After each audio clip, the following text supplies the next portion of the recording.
único problema que nosotros vamos a tener es que vamos a ver un lenguaje nuevo. Y un lenguaje que se basa directamente en lo que entrega el sistema operativo de Linux, que es el lenguaje Bash, con SH. ¿Ya? Entonces el Bash te pide que tú sepas programación básica.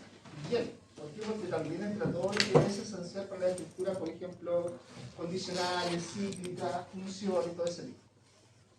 Así que hoy día nos queda repasar tres cositas.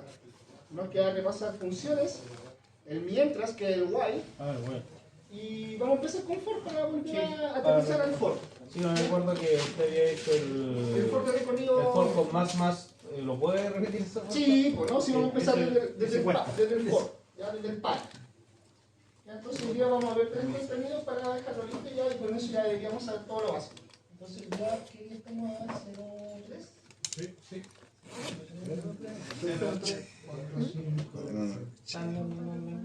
No tengo nota. ¿Te paso nota? Vamos a ver.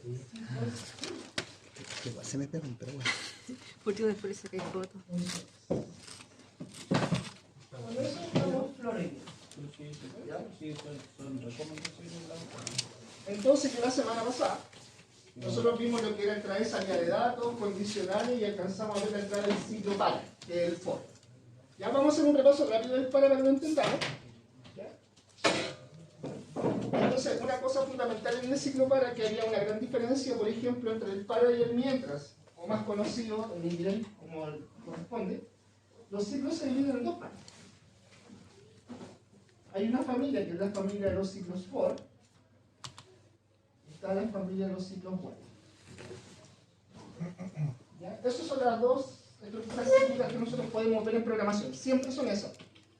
Ahora, el for, no solo en pseudocódigo lo conocemos como para. Mientras tanto, el while se conoce como mientras. ¿Ya? Esta familia for nace for each. ¿Ya? Esa es la familia del for. Y del while nacen dos también. Nace el while y nace el do while. Pero, ojo acá, los que se ocupan en programación batch es el for y el while. Así de simple. El do while no está, ni el for each tampoco. ¿El do while? El do while no. El do while no está. Incluso, algo que es súper interesante en la programación, el do while ya se prescinde, ya no se ocupa mucho. Porque si por ejemplo ustedes vienen de Python, ¿vieron Python? Sí, hacemos.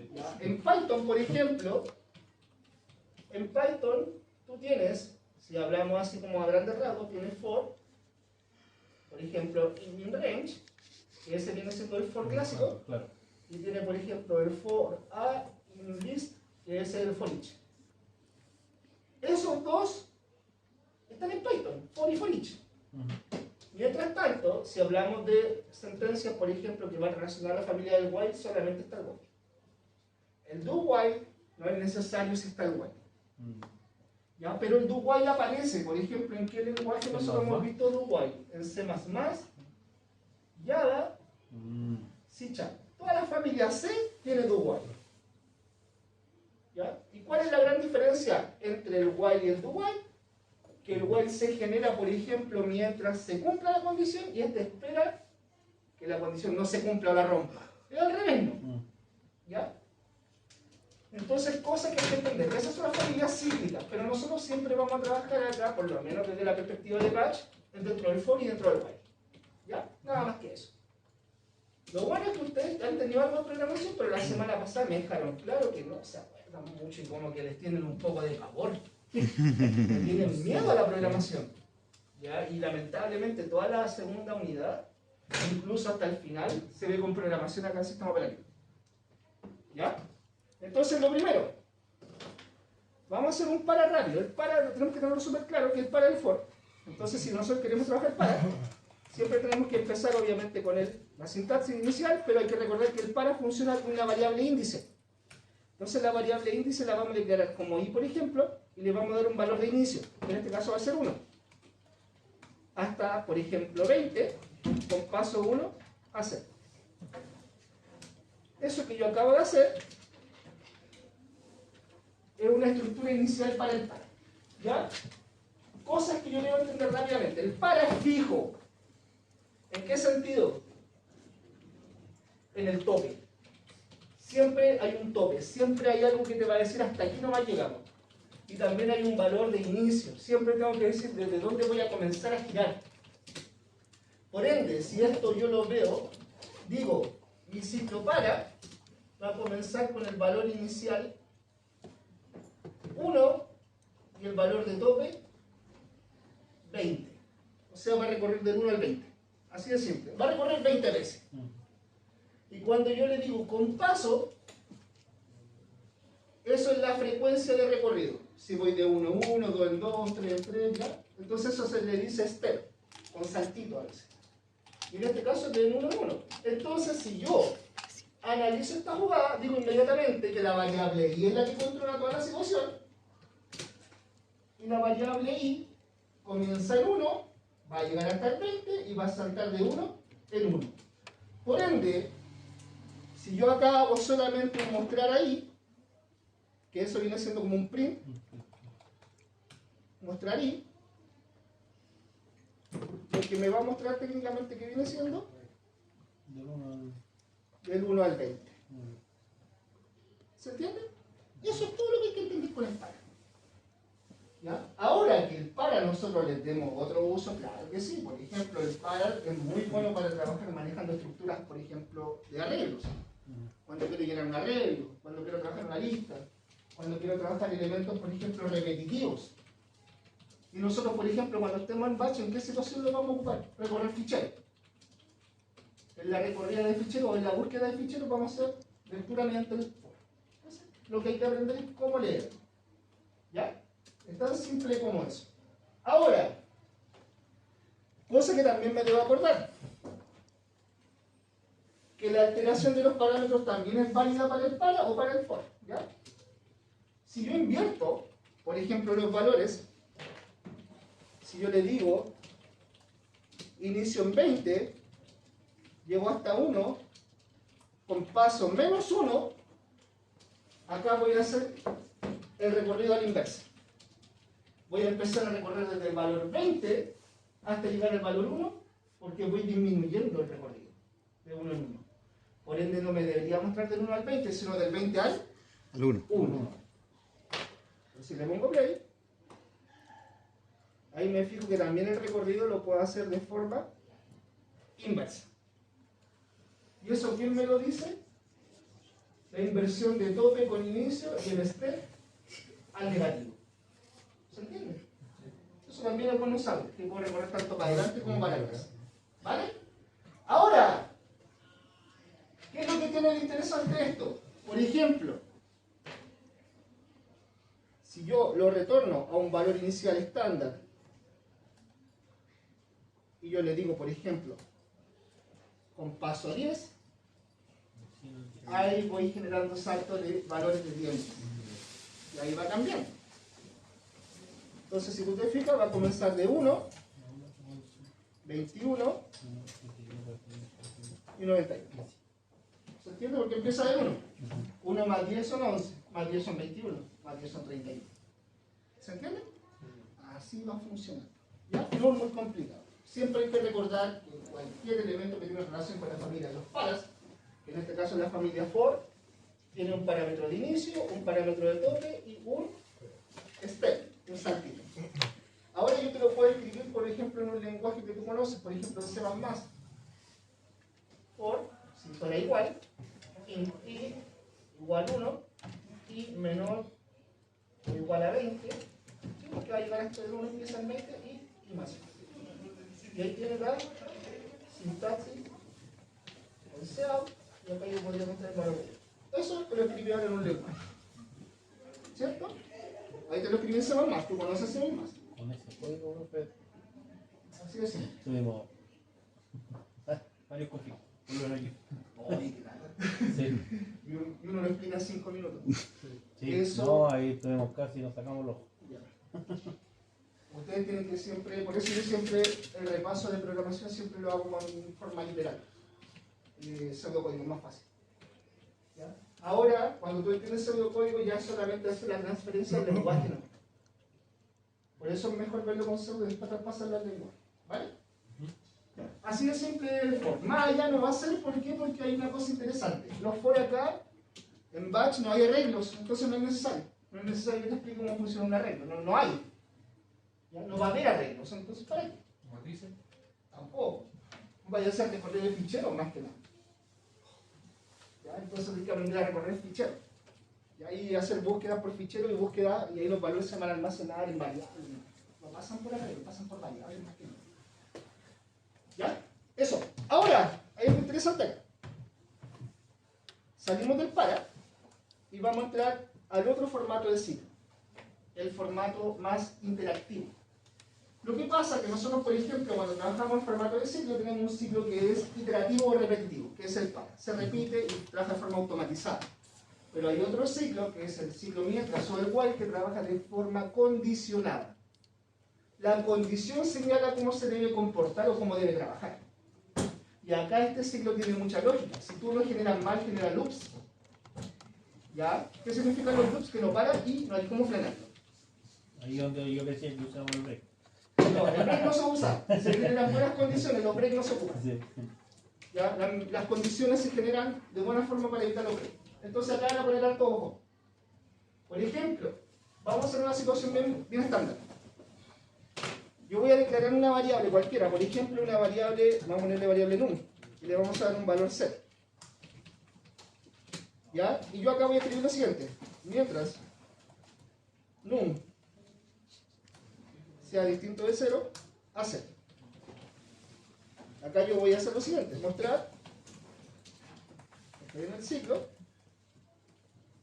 y si salgo, mostrar, no entré o salí del ciclo. Esa es la mejor forma, en español todos entendemos. Entonces,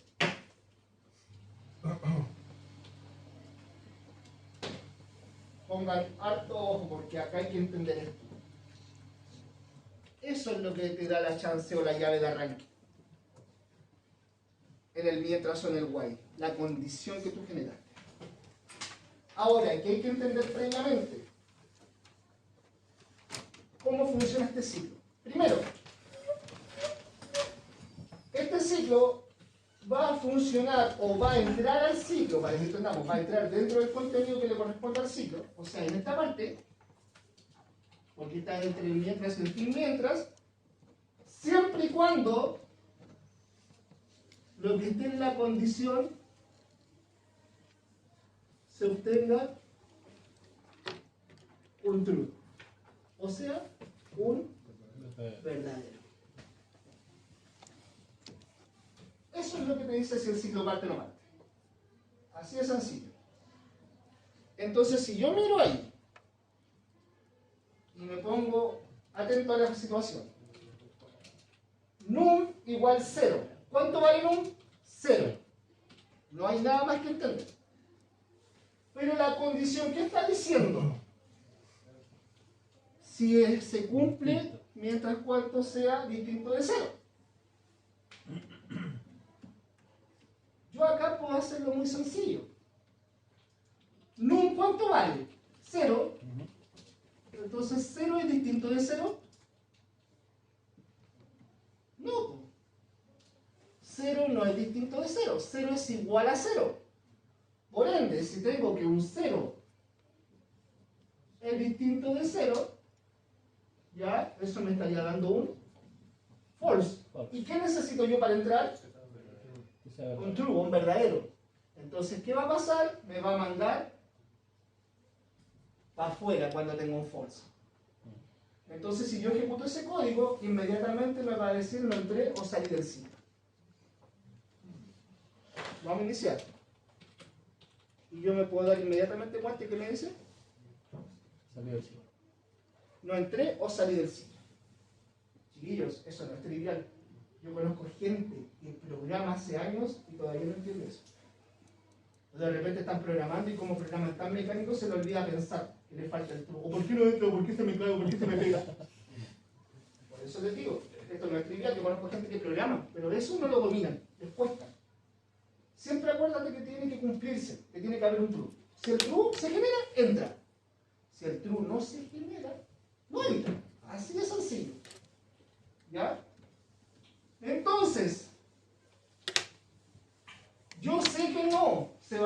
generar o no va a entrar, porque 0 no es distinto de 0. 0 es igual a 0. Entonces yo acá puedo hacer algo para que esto entre. Podría cambiar el valor en num. Por ejemplo, un 1. 1, que es num. 1 es distinto de 0. Se generaría 1. Por ende entraría acá. Pero ¿qué pasaría cuando entre? ¿Ah? Generaría un loop. Sí, porque sale itera. Porque hay un detalle. Eso también es importante. La situación que nosotros estamos generando dentro del mientras no hay ninguna interacción. Solamente hay un mostrar. Entonces, lamentablemente, no vamos a poder generar que num cambie el valor o lo altere. Por ende, como num vale 1, yo jamás voy a poder cambiar de nuevo el valor de num. Por ende, num va a ser 1 perpetuamente. Si yo ejecuto este código, voy a entrar, pero no voy a salir más. Miren qué pasa. Itera. Ah, Eso es peligro vivo. Es más peligroso, Se bugueó. sí, güey. chicos, eso es más peligroso que no entre. ¿Por qué? Porque si se genera un loop o un bucle, pueden pasar dos cosas. La primera, bueno, en este caso, mira, imagínate que ya se pega, ni siquiera lo puedo sacar también. Una degeneración de servicio. Mira, ahí recién lo tuve que sacar, me costó sacarlo. Puedo generar un pequeño problema. Primero, que la aplicación no corra, se pegue. Secundaria, que la aplicación no funcione de manera óptima. Y tercero, que a lo mejor la misma aplicación consuma tanto recurso, porque va a depender mucho de lo que esté haciendo acá, que hasta me pegue el computador. ¿Se entiende? Porque imagínate, esto es un mensaje nomás. Pero ¿qué pasaría que si yo estuviera haciendo una búsqueda recursiva aquí de forma interna buscando ficheros y que busque y no lo encuentre nunca y empieza aquí a absorber? Me va a comer la red, me va a comer el proceso y se me va a morir. Entonces siempre hay que tener claro algo. Si yo sé que voy a entrar al ciclo, también debo tener una palanca de emergencia para frenar ese ciclo. ¿Se entiende o no? Ahora algunos dicen la palanca del freno, póngale un break. No. Es más sencillo que eso. Mira, ustedes, yo no sé si lo han escuchado, pero el ciclo while o el ciclo mientras también se conoce como ciclo pregunta-respuesta. Una pregunta nomás, po. Eso, entonces yo acá le puedo poner, mostrar, desea seguir en el ciclo, ¿ya? Y acá yo le podría poner, por ejemplo, 0 para salir. Y ahora, leer num. Y eso es todo. Ahí voy a tener el freno. Porque ahí voy a tener el valor de num y ya no va a entrar de nuevo porque le estoy diciendo que el 0 para salir. ¿Se entiende, no? Entonces si pongo play, miren qué pasa ahora. Estoy en el ciclo. ¿Desea seguir en el ciclo? 0 para salir. No, voy a poner un 1. Estoy en el ciclo. ¿Ya? 0 para salir. Voy a poner un menos 100. No es 0. Estoy en el ciclo. ¿Desea salir? 0. No salí, o no entré, o no, o salí del ciclo. Y listo.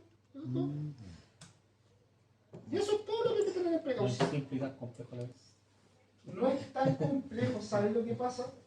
Es que el problema es que la clave siempre va a estar En en el la ex. condición y en el control. En el control de la información que está trabajándose en esa condición.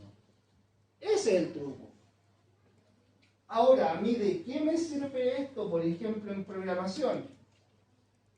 Cuando yo no sé la cantidad de elementos que voy a recorrer y necesito hacer, así como se dice, búsquedas masivas, voy a hacer búsquedas masivas mientras encuentre lo que yo quiero. Y si lo encuentro, me salgo. Si no lo encuentro, que siga buscando. Para eso me sirve. También me sirve para los menús. Porque si quiero generar un script con menú, yo voy a tener que, por ejemplo, tener algunos elementos condicionales que me permitan entrar a las opciones, pero independiente de la opción que presione, esto siempre se tiene que mantener con vida. Y el que lo mantiene con vida es el mientras o el while, hasta que presiono la opción de salida. Ahí le doy persistencia. También sirve para la persistencia. ¿Ya? ¿Se entiende o no? Sí. Ojalá que no se lo olvide nunca. Porque después yo asumo que todos lo saben. Estos ejemplos son muy sencillos de entender realmente, pero muy complicados. ¿Ya? Ahora, ahí estoy interactuando. ¿En qué sentido? Le estoy preguntando al usuario si desea seguir en el ciclo, hay una interacción.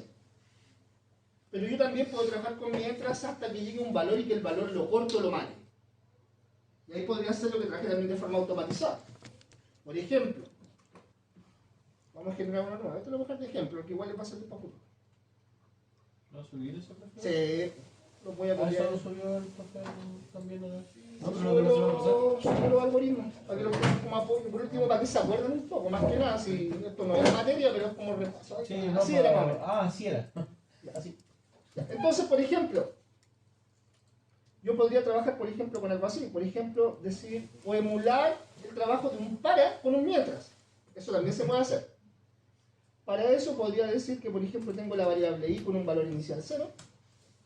Tengo un valor de tope. Por ejemplo, que me diga hasta 10. ¿Ya? Podríamos hacerlo del 1 al 10 como para que sea claro. Y ahora le digo, mientras i sea menor o igual a tope, a 0. Entonces acá yo podría poner, por ejemplo, mostrar i, y acá decir que tope es igual a tope más 1. ¿Qué crees que hizo? Ahí vamos echando a andar y lo lanzamos la andar. Siempre es bueno ver cómo corre para ver qué Yo pasa. pensé que tope debería igual a i más 1 o tope más 1. Tope es igual a i más 1. ¿No? Bien. Espérame. No. Es i igual a i más 1. Se incrementa i, no tope. Ahí Sí, está. ok, sí. Ahí está. Tienes toda la razón, pero me lo dijiste al revés. Está mal. No, estaba bien. Lo que pasa es que, claro, como va a No he incrementar el especificado tope, de se eso. vuelve lo que se incrementa el valor de i, porque i va ascendiendo. Entonces, por ejemplo, veámoslo bien. Lo vamos a ejecutar para que veamos qué pasó. Si yo miro esto que tengo acá, me está diciendo lo siguiente. Me está diciendo que i comienza en 1, el tope va a llegar hasta 10 y cada vez que entre va a incrementar el valor de i en 1. Por ende va a ser i más 1. Por ende la primera vez vale 1, vale 2, vale 3, hasta que la condición lo mate. ¿Y la condición en qué momento lo va a matar? Cuando eso deje de ser true. Por ende, el primer valor es 1. 1 es menor o igual a 10, sí, es menor. Por ende va a entregar un true. Va a entrar. 2, menor o igual a 10, true. 3, 4, 5, 6, 7, 8, 9, 10. 10 es menor o igual a 10, sí, porque es igual. Va a llegar al 11. O el número feo. Ahora 11 es menor o igual a 10, no. Entonces se va a salir de manera automatizada. Y los valores que te va a mostrar va a ser del 1 al 10 porque el 11 no alcanza a entrar y no lo muestra. Entonces acá hay algo interesantísimo que yo siempre le digo a los chiquillos en programación. Que lo tengan súper claro. Aquí esto uno se hace un editaje. ¿Ya? Lo que hace... Oye, ¿qué onda? Lo que hace un while no lo puede hacer hacer un for. Pero lo que hace un for Podría ser lo puede hacer un while.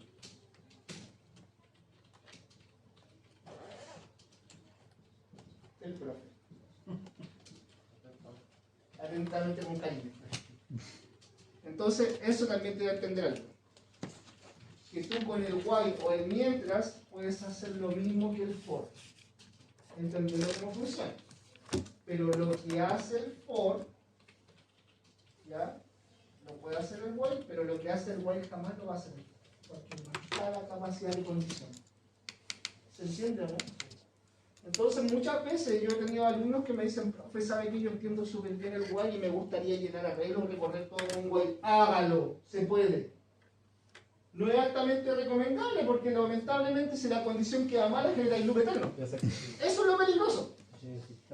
Por eso es bueno siempre también entender que hay cosas que son para lo necesario, hay cosas que van por el para o por el for y tienen que ser por el para y el for. Pero ojo, nadie te quita que el mientras no haga lo mismo que el for o el para.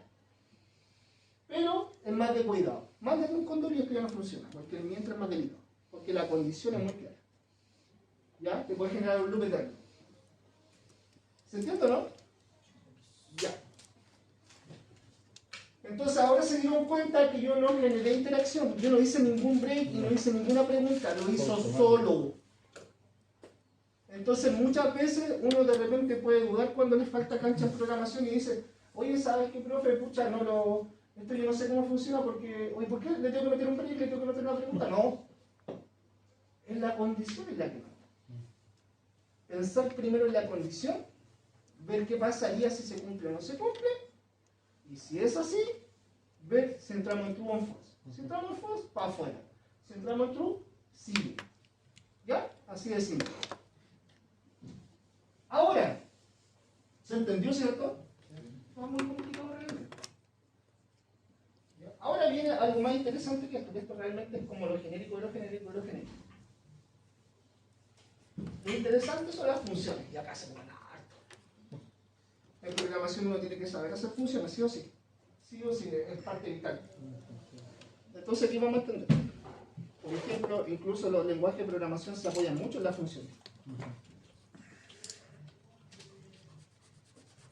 Aquí vamos a entender dos cosas. Primero,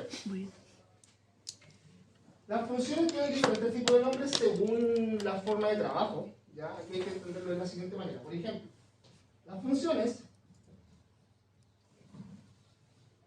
también se pueden llamar procedimientos con retorno.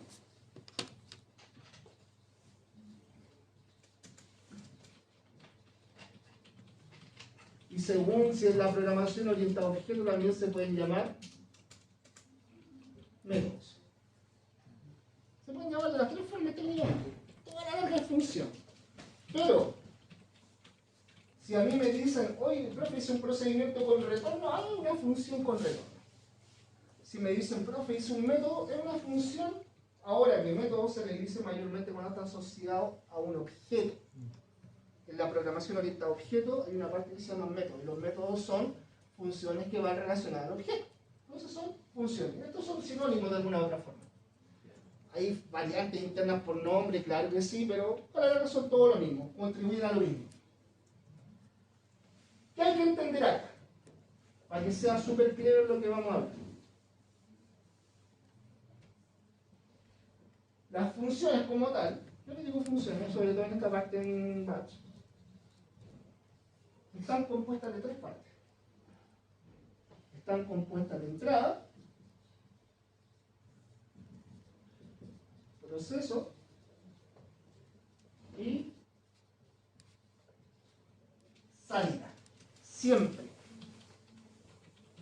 ¿Ya? Están compuestas por entrada, proceso y salida. ¿Qué significa? Entrada, argumentos de entrada.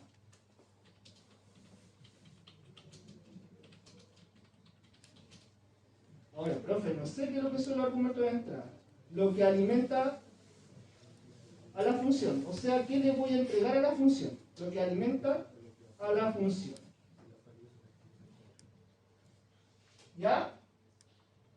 El proceso puede ser las acciones o u operaciones, porque u operaciones a realizar con la entrada. ¿Ya? Entonces, si yo te digo en una función tengo argumentos de entrada, es lo que alimenta la función. Le entrego algo a la función y la función después va a pasar a un estado de proceso. Y en el proceso, ¿qué va a hacer? Acciones y operaciones con lo que yo le entregué.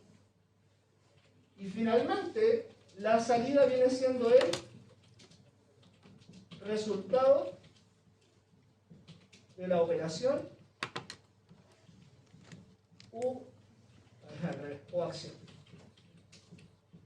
¿Ya? Incluso el resultado se conoce como el retorno de valor. ¿Ya? Ahora eso cumple con algo súper claro. Si nosotros nos vamos a la información técnica, esto cumple como si fuera un algoritmo independiente.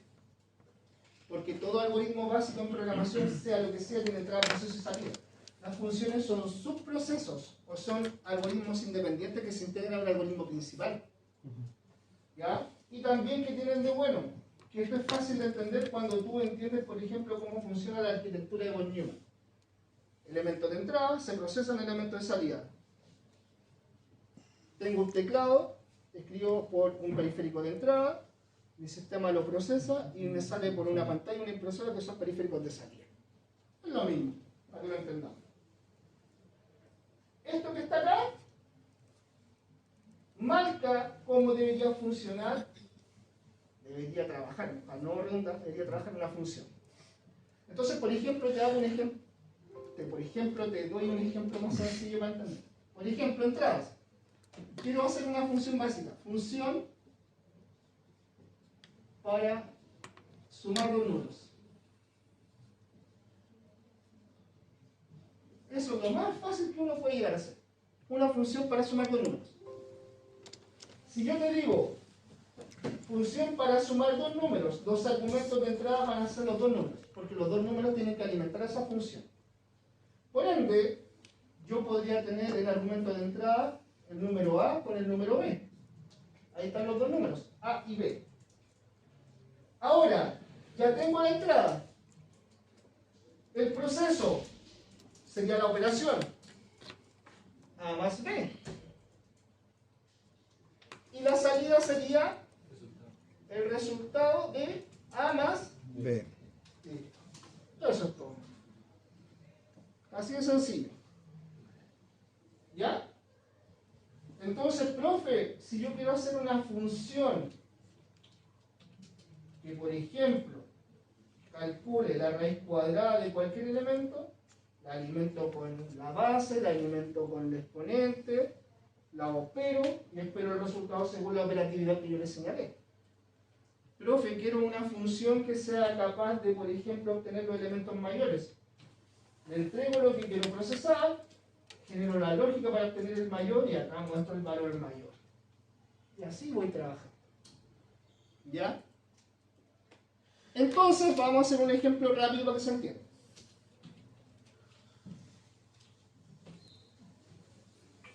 Para que se entienda, no, porque no es tan complicado. Te lo podemos complicar, pero no hay muchas cosas que complicar realmente. No, mejor que no.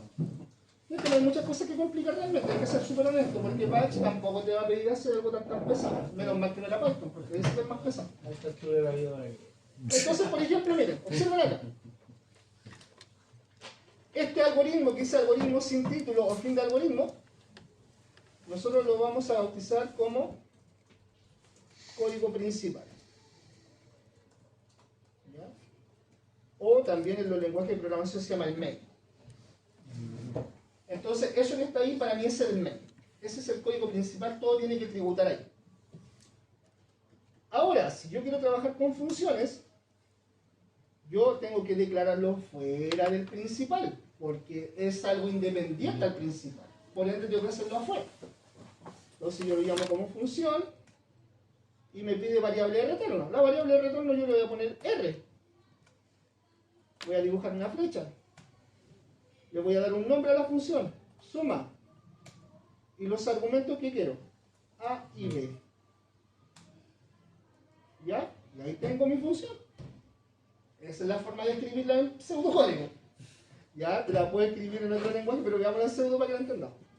Entonces ahora quiero que entienda algo. R es la variable de retorno, es la que va a entregar mi resultado. Esa es la que me va a dar el resultado hacia afuera. Suma se llama así mi función. Es el nombre que yo voy a ocupar para llamarla en el código principal. Y A, B va a ser el argumento de entrada A con el argumento de entrada B. Por ende, estos son el número A y el número B. Acá yo puedo escribir lo que sea, da lo mismo, pero siempre y cuando esté dentro de la función. ¿Ya? Yo le puse A y B. Entonces, según lo que dijo el profe, ya tiene la variable de retorno, tiene el nombre y tiene los argumentos de entrada. Yo necesito que esa función me sume dos números. ¿Por dónde va a salir el resultado? Por R, ¿cierto? Entonces le digo que R va a ser igual a ¿qué? A la operación. ¿Cuál es la operación? Suma. Suma. ¿Y cómo es? A más. A más B. Listo. Ahí está la función hecha. Me demoré en lo que menos canta un gallo. Entonces, por ejemplo, si yo bajo acá, al main, voy a declarar dos variables. Num1 igual 200, num2 igual 300. ¿Cierto? Tengo dos números, 200 y 300. Y voy a declarar una variable que me guarde el resultado de la suma. La variable se llama S. S se va a alimentar con la función suma. Escribo suma y mira, me aparece en el sistema. Abro paréntesis y necesito el argumento A. A, que está aquí, se va a reemplazar por uno de los números. Yo quiero que se reemplace por num1, entonces este se va a ir para allá.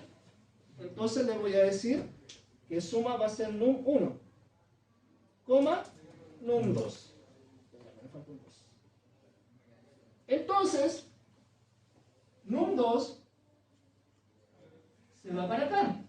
¿Por qué? Porque el orden que tengo según lo que estoy señalando acá, que suma num1, eso es A y esto es B. Por ende, num1 que está en esta posición va a representar el valor de A y num2 va a representar el valor de B. Por ende, si yo voy a A, que num1 ¿qué vale? 200. Entonces, ¿cuánto valdría aquí? Y num2 ¿cuánto vale? Que reemplaza a B. ¿Y el resultado de eso cuánto es? Entonces R me tiene que entregar un 500. Por ende, si yo acá abajo pongo mostrar la suma es coma S, porque ahí se guarda la función, ¿cierto? ¿Cuánto es el resultado? 500. Así de sencillo. Y sí. ¿Ya? Ahora, es fácil de explicarlo cuando hay algo tan sencillo.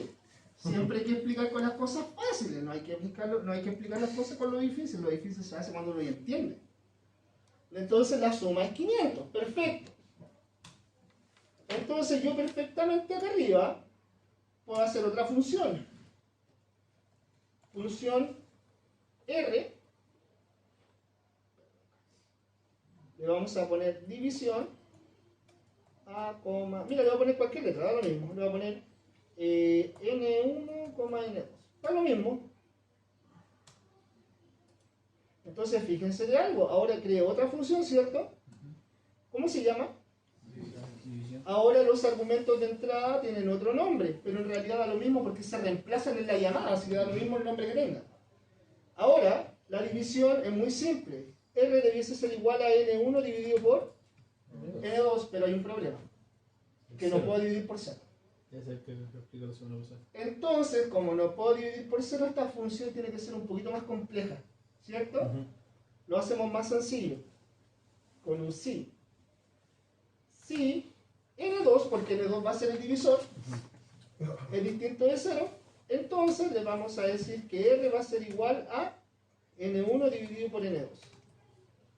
Y en el caso contrario, R va a valer vacío. ¿Ya? Porque vacío o nulo está lo mismo. Entonces, fíjense ahí que hay algo mejor. La función se extendió más de lo normal porque hay una validación previa. ¿Yo puedo validar dentro de mis funciones? Claro que sí. Ahora estoy controlando el flujo antes de generar toda la acción. Estoy diciendo que la función división, que va a tener el argumento entre N1 con N2, para que pueda realizar la división de forma coherente y no marque error, voy a controlar el valor de N2. Porque va a ser el divisor. El divisor no puede ser 0. Por ende, le estoy diciendo, si lo que tengo en N2 es distinto de 0, ahí le vamos a decir que R va a realizar la división. Pero en el caso contrario, que N2 sea 0, va a entrar el si no, y el R va a quedar vacío. No va a operar y va a mostrar un valor vacío y no se nos va a caer el código. Porque lo que queremos es eso, que no se caiga el código. ¿Ya? Entonces, yo acá podría poner mostrar. La división es coma D, y acá arriba declaro la variable D. Y llamo a división de num1 contra num2. Ahora voy a dividir 200 contra 300, porque esos son los valores que tengo en num1 y num2. Veamos qué resultado nos entrega. Perfecto. La división es 0.6 periódico. ¿Está todo bien, cierto? Cambiemos los valores. 1000 y 5. Daría 1005 la suma y la división daría 200, ¿no? Mira qué lindo. ¿Cierto? Ahora, 10.000 el num1 y 0 el num2. Y fíjate qué le pasa al... Nada. Nada, vacío. No se nos cayó. Quedó nulo. Quedó bien. Ahora mira, fíjate en detalle. Ahí está la función completa. Yo voy a hacer esto. Voy a cortar esto de acá. Y yo sé que lo saben, pero por ejemplo mi socio no vino la semana pasada para que vea qué pasaría si yo lo dejo así. ¿Cierto? ¿Qué pasa si lo dejo así? Tengo un 0 en el divisor, ¿cierto? Ahí está el problema. Porque dice división por 0 dentro del subproceso de división. Me está diciendo que hay un problema súper claro. Que está generando una división por 0 dentro del subproceso de división y el subproceso de la función. Y está invocado desde la línea 14. Entonces la línea 14 hay que corregir. Ahí ando no supe porque después no sé qué cosa. ¿Ya? Y la línea 14 está acá, pues, está en la llamada. Entonces, para que no pasen esos errores, ¿uno qué hace? Eso. La validación. ¿Se entiende o no? Entonces, ponele play. Y ahí va a funcionar.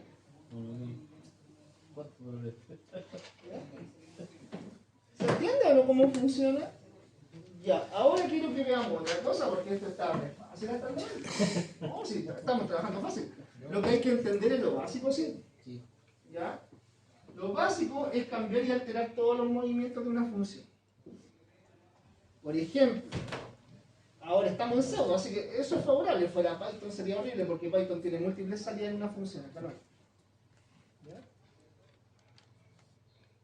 Veámoslo con Python mejor para que se vea un poco más nivel. Pero sin programación, no. Para que lo veamos a un nivel un poco más amplio. Porque aquí la división, o sea, mira, aquí hay un problema. La función se nos estanca aquí nomás, porque el pseudo no avanza más allá. Pero si queremos ver una función a un nivel un poco más amplio, hay que verlo en un lenguaje real. Vamos a verlo con Python, a ver si se acuerdan de algo. Acá tengo el Visual Studio Code, así que no se preocupen. Ya hay una impresión de lista, vamos a hacerlo ahora. Aquí tengo Python, ¿ya? Un viejo amigo conocido. Entonces, por ejemplo, yo voy a hacer algo súper sencillo. Voy a generar una lista con información. Entonces, para generar una lista, yo le voy a poner que sea menús y le vamos a llenar con datos. Por ejemplo, 9, 3, 2, 5, 1, 6, 7, 8. Llenar con numeritos. Esa lista contiene los números 9, 3, 2, 5, 1, 6, 7 y 8. ¿Cierto que sí? Ujú. No es muy complicado. Ahora, si yo quiero revisar la información que tiene esa lista, por ejemplo, yo puedo poner print nums, porque acá Python me lo permite. Python me permite ver la información directamente.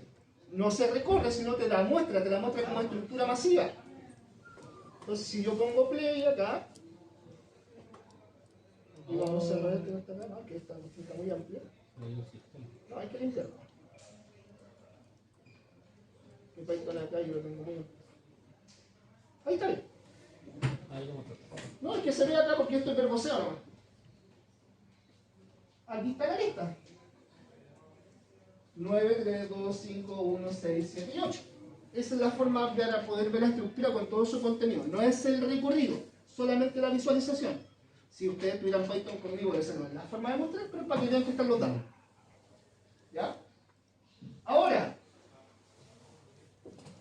yo por ejemplo puedo hacer una función aquí de otra forma. Por ejemplo, si yo quiero declarar una función en Python, hay una palabra que se llama def. Y por ejemplo puedo poner def mayor y que llame a un elemento tipo lista. ¿Ya? Entonces def mayor y llama a una lista, lo que va a hacer es lo siguiente. Aquí es donde se contempla que ya la programación es un poquito más avanzada. Quiero obtener el número más alto de esta lista. Profe, póngale punto max. No sirve el punto max. El punto max no es bueno para entender, porque lo hace solo. La idea es que usted lo haga con lógica. El tema es que yo debo entender algo. El argumento de entrada ya no va a ser una variable, va a ser una lista. Entonces, para que nosotros entendamos que las funciones también, los argumentos de entrada pueden ser tanto como valores variables o estructuras. Va a entrar una estructura. ¿Ya? Y lista es un nombre. Ustedes saben que el nums va a reemplazar la lista después. Porque es lo mismo que pasó con A y num1. Entonces, si yo acá quiero obtener el valor mayor, yo podría poner una variable m, inicializada en 0, y después preguntar, por ejemplo, de dos formas, mediante un for in range,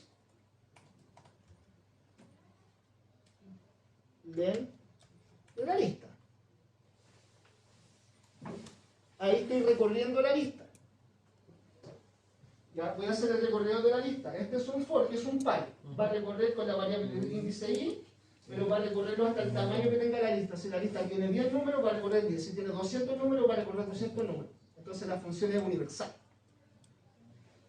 Ahora le voy a preguntar si lo que tengo en lista subíndice es mayor a la variable m, entonces que lo que tiene m sea igual a lo que tiene la lista en la posición de m.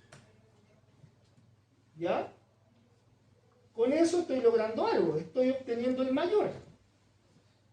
Y ahora la pregunta del millón, profe, ¿cuál es el retorno? ¿Quién tiene el resultado de salida? ¿M o no? Porque M va a guardar el valor mayor, ¿no? Entonces, para que salga, debería decirle que return M. Y ahí está la declaración de una función en un lenguaje real. Entonces, ahí tengo listo una función para buscar el número mayor de cualquier lista, chiquillo. Entonces, yo tengo la lista acá, y entonces, por ejemplo, yo acá le puedo decir, por ejemplo, puedo poner una variable que se llame mayor, y le voy a decir que guarde lo que tiene la función. Ajá. Voy a ponerle más. No, my, porque no puedo mezclarlo con lo otro. Se va a llamar my, y my va a llamar a la función que se llama mayor, y va a recorrer lo que tiene nums, porque num se va a reemplazar en lista. Entonces, si ahora yo pongo print, el mayor es, coma, my. ¿Cierto? Pero ojo, me faltó este ahí y este para la casa. Ahí sí. Entonces, si yo miro mi lista, el valor mayor debiese ser 9. Veamos si está todo bien. ¿Qué dice acá abajo? 9. 9. Ah, pero profe, usted la hizo con pillería. Póngale 88, ¿cierto? Tendría que ser capaz de encontrarlo igual, ¿o no? Sí. ¿Cuál es el mayor? 88. Ah, no, profe, usted es más pillo que nunca. 698 en cualquier posición. Lo guardo. ¿Cuál es el mayor? Así se tiene que programar. Pensando en soluciones que sean masivas. Entonces las funciones, aquí yo les quería demostrar algo, no es para sacarles pica. Yo les quería demostrar algo acá que es súper importante, chiquillos, y que nunca se les vaya a olvidar. Uno cuando genera funciones, porque aquí hay que entender algo, uno cuando genera funciones para ocuparlas como herramientas posteriores. ¿Ya? Por ejemplo, yo quiero una función, oye, ¿para qué vaya a ser una función para que sume dos números si dos números se pueden sumar rápido? No hay problema, lo puedo hacer de manera directa. Pero de repente hay funciones que son necesarias, por ejemplo, necesito una función que me recorra un archivo y me encuentre la IP de tal elemento. Bueno, eso tiene un sentido, entonces ahí tendría que generar algo de esta forma para que entre acá y lo haga. ¿Se entiende? Las funciones tienen como misión generar recursividad en la programación, generar recursividad en el código. Es para que yo no tenga que escribir todo este código 1000 veces. Lo escribo una sola vez, pero después lo llamo y al llamarlo solamente reemplazo el argumento de entrada para que me haga el trabajo que yo quiero. Es recursividad de programación y también se le quiere decir automatizar la función, automatizar el proceso, como se dice. ¿Vale? Entonces yo demostré que uno, si sabe programar, puede hacer todo lo que hace el sistema solo. Hay gente que me dice, profe, yo le pongo punto más, no me sirve el punto más, me sirve que usted me haga la lógica de recorrido para poder hacerlo bien. Porque así yo entiendo que puedo ocupar con un palo, puedo ocupar un sí y puedo saber funcionar. ¿Se entiende, no? Esa es la primera función que uno aprende cuando entra a mi curso, el primer semestre. ¿Ya? Así que tenganlo presente. Yo, chiquillo, salgo programando con los chiquillos en Python hasta objetos si es que puedo. Que me alcanza tiempo. ¿Estamos, no? Ya. ¿Se entiende más o menos, no? Sí, hay que practicarlo más. Ahí vamos, Que ahí hay que trabajarlo. Ahí estamos trabajando. Estamos trabajando. Ya, La ardilla está corriendo. ya. Chiquillos, recuerden algo. Bonito, bonito. Acá les demostré algo. Les demostré que las funciones tienen un trabajo bien interesante. Ahora hay otro detalle. No, sí, porque aquí hay que acordar que Pero- las funciones trabajan de otra perspectiva también. Pero, Por ejemplo, esto yo un ejemplo que les voy a mostrar, pero es para que lo sepan nomás, no es por nada más, no es por ser malo. Por ejemplo, vamos a crear un nuevo código. ¿Ya? Este le vamos a guardar acá, save as. Y le vamos a poner por 2.py para que sea Python. Y vamos aquí a declarar dos cositas. Vamos a declarar algo que se llama listas paralelas, para que entiendan algo. Por ejemplo, tengo la lista n y le vamos a poner, por ejemplo, valores. Le vamos a poner el valor 1, 2, 3, 4, 5, 6, 7, 8, 9. Y una lista que se llame L, en el cual voy a tener los valores literales. 1, 2, 3, sí, como cae, ¿no? 4, 5, 6, 7, 8 y 9. Y finalmente, ahí está. ¿Ok? Y lo que vamos a hacer es algo muy sencillo. Vamos a decirle, según posicionamiento de cada elemento que está ahí, que el valor 1 va a tener la palabra 1, que el valor 2 va a tener la palabra 2, que el valor 3 va a tener la palabra 3. hay que numerarlos con palabras. Que me salga con la palabra asociación paralela, se llama paralelismo. Ya. Aquí hay un detalle. Lo vamos a hacer con una función. Entonces, yo lo que debo entender es que el valor del índice entre uno y otro es equivalente. Porque el índice de 1 con la palabra 1 es el mismo. Entonces tengo que preguntar si el índice es equivalente al otro o no. Nada más que eso. Esa es la forma de pensar que uno tiene que deducir. Pero lo quiero hacer con una función. Entonces, por ejemplo, def asociar, le vamos a poner. Pero los argumentos de entrada van a ser lista n, le vamos a poner ln y ll. Ya los argumentos de entrada no son 1, ahora son 2. Y los argumentos de entrada no son variables, son listas. Y aquí quiero que vean algo, porque esto es importante en la programación. Entonces yo lo que quiero hacer es asociar las palabras para que se muestren. Ahora, quiero que el resultado se me vea de manera compacta, pero que me muestre los dos valores. Las listas tienen algo interesante. Las listas tienen algo que se llama mutabilidad. ¿Qué significa eso? Que la lista puede almacenar cualquier tipo de valor en la posición que sea y donde sea y como quiera. Python ocupa lista. Genial. Métodos para posicionar tengo que saber ocupar. Métodos para poder agregar también tengo que saber ocupar. Entonces, en la asociación, yo voy a generar una lista de resultados. R. Ahí está mi lista que va a almacenar el resultado. Y lo que quiero decir es lo siguiente. For i in range, len de ln o de ll, porque todas valen lo mismo, así que da lo mismo la cantidad, el tamaño de len. Entonces, yo le voy a decir que r sub i o también r.append o también r.insert, que son los diferentes métodos que se pueden utilizar, van a almacenar algo. Vamos a ocupar el insert, porque el insert ocupa índice. Quiero que en la posición de i se almacene algo. Ahora, ¿qué es lo que se va a almacenar? Hay un detalle. El valor equiparable según lo que tenga ya la posición del índice. ¿Estoy preguntando por el índice? No. Entonces, antes de generar el r.insert, debo preguntar por el índice. Ahora, la pregunta del millón. ¿Cómo uno puede saber un índice?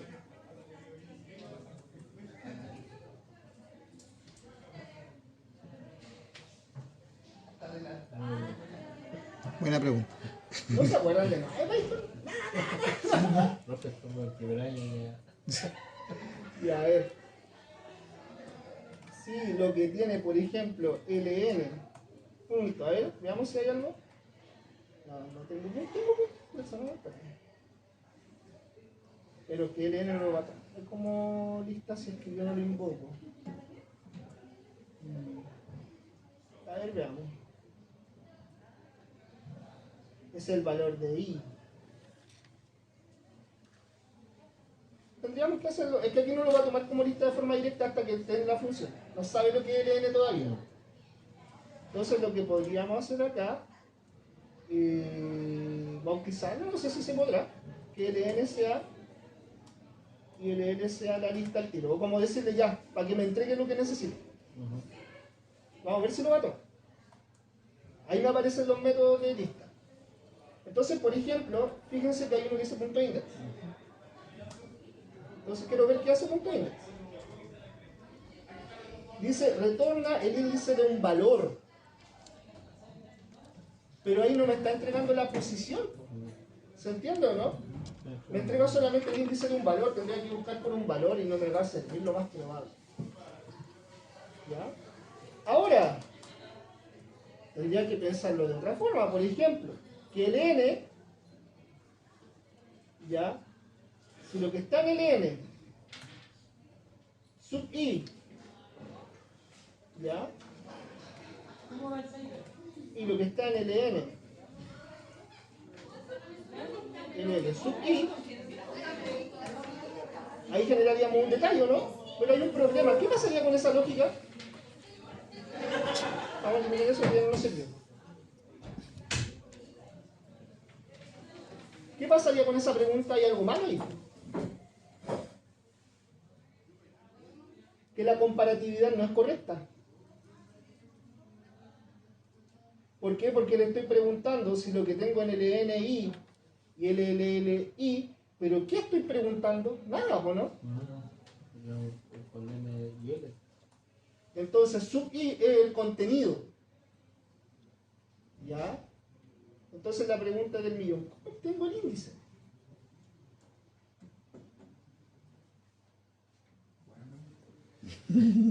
Pregunta, prueba. Pregunto, ¿quién maneja el índice?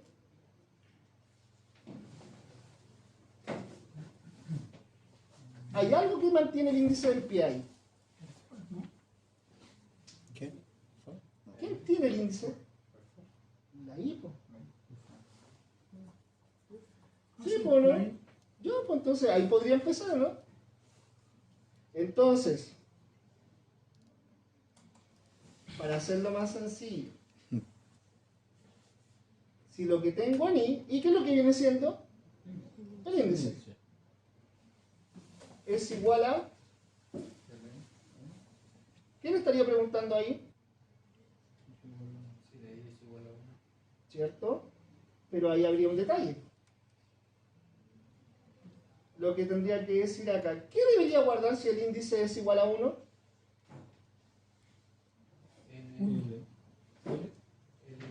1. Ah, veamos, probemos. Que por ejemplo, R va a ser igual, o R.append, va a ser igual a lo que tenga ln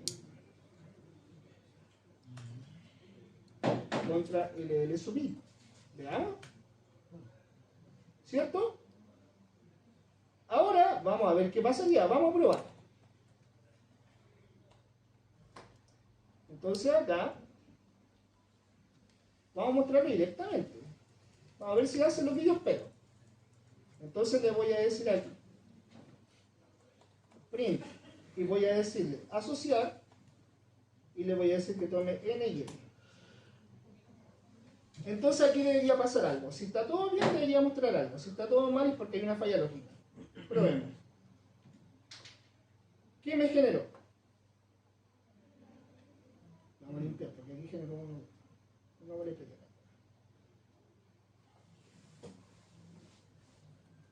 ¿Qué dice ahí? Dice list append. El list.append está tomando dos argumentos. Entonces ahí hay un tema del append.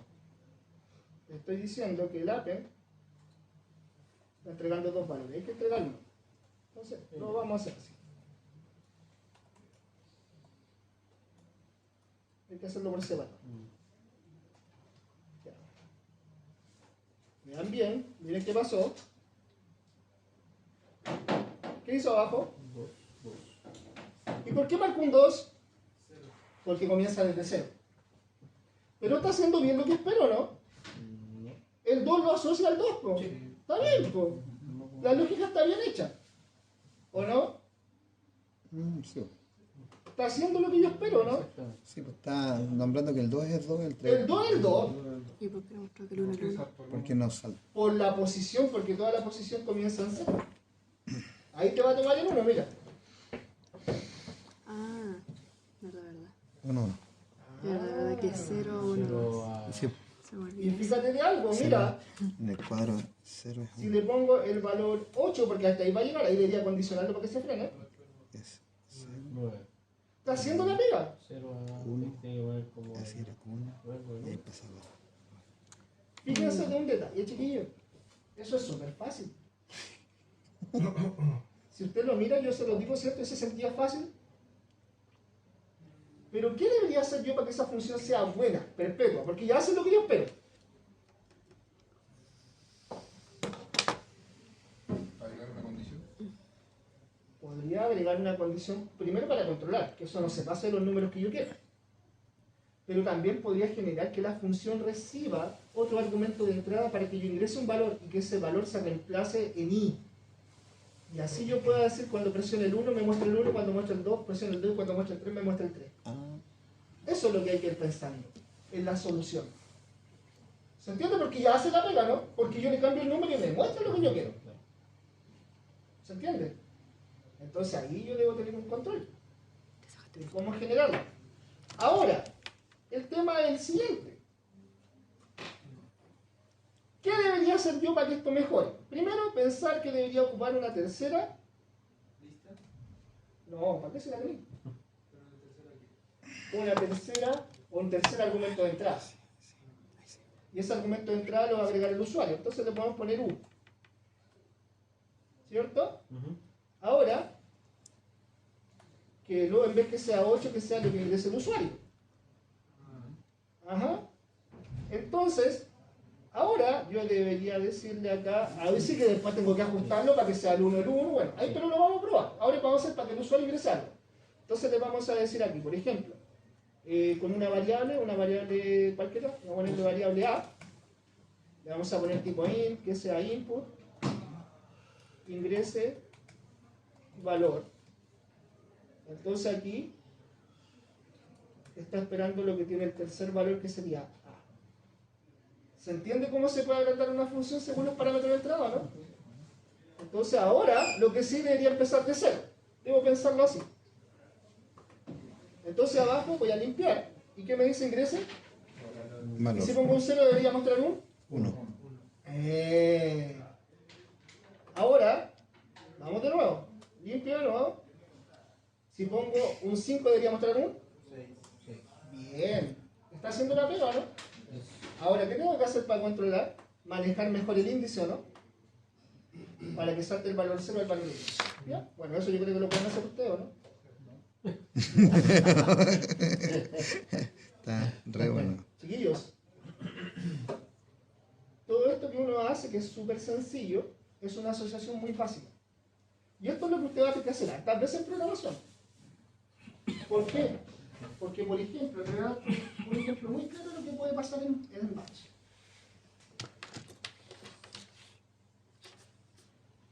Tengo el fichero icfg icfg s8. Son dos elementos distintos. Se alteran solamente un valor. ¿Cuál es la alteración de ese valor? La información de ambos valores perfectamente podría estar manejado con algún elemento que estén de forma independiente o en un fichero solo. Y ese fichero solo perfectamente podría ser un LN o un LL. Entonces yo tendría que saber asociar según el valor de entrada cuál es el valor y después saber lo que tiene el valor, por ejemplo, qué es lo que yo puedo interactuar o modificar. Entonces este cambio tan sencillo se podría ver reflejado en un sistema operativo sencillamente. Saber cuál tiene que leer, cuál tiene que cambiar, o cuál tiene que modificar, o cuál de los dos me entrega la solución. Acuérdense que hay un comando que se llama cat, y del cat puedo juntar los dos para que sean solamente uno, que sería como lo que está haciendo el return de error, que sería lo que tiene el acá. Entonces lo que uno tiene que pensar, que lo que uno programa de forma fácil, se podría llevar a algo más realista. ¿Ya? Entonces la asociación de elementos también es interesante. También usted no va a trabajar con una interfaz, por ejemplo, cuando configura red, va a trabajar con 2 o 3. Entonces ahí cada interfaz tiene su mundo, cada interfaz tiene quizá una correlación, a lo mejor te puede decir, preguntar cuál es la primera interfaz y la segunda interfaz, y por ejemplo si ambas están en el mismo segmento de red. Si están en el mismo segmento de red hay que comparar las dos. Entonces hay una comparación que tú tienes que hacer, mediante una función. Entonces eso uno también lo tiene que entender. ¿Ya? Ahora, cosa interesante. Aquí en Python se ve fácil, pero en Bash es muy complicado. Porque Bash es un lenguaje muy arcaico. Entonces hay que saber escribir bien. ¿Ya? Entonces, chicos, recuerden siempre, lo que uno hace de manera fácil, de alguna forma también puede llegar a algo más avanzado. Ya se le puede dar otro contexto. ¿Se entiende o no? ¿Vamos, hombre? A la vuelta, entrego las notas. ¡No! Hay mucho rojo. Parece que, mire, sé que estoy confundido. Yo sé que en la mañana hubieron 4 azules. ¿Cómo? 4. Con... En la mañana. Ya, no. ¿En serio? Pero era otro curso. Ah, pero ¿qué querés? Ah, pero yo tengo. Nosotros, aquí hay un rojo. Peor que la mañana.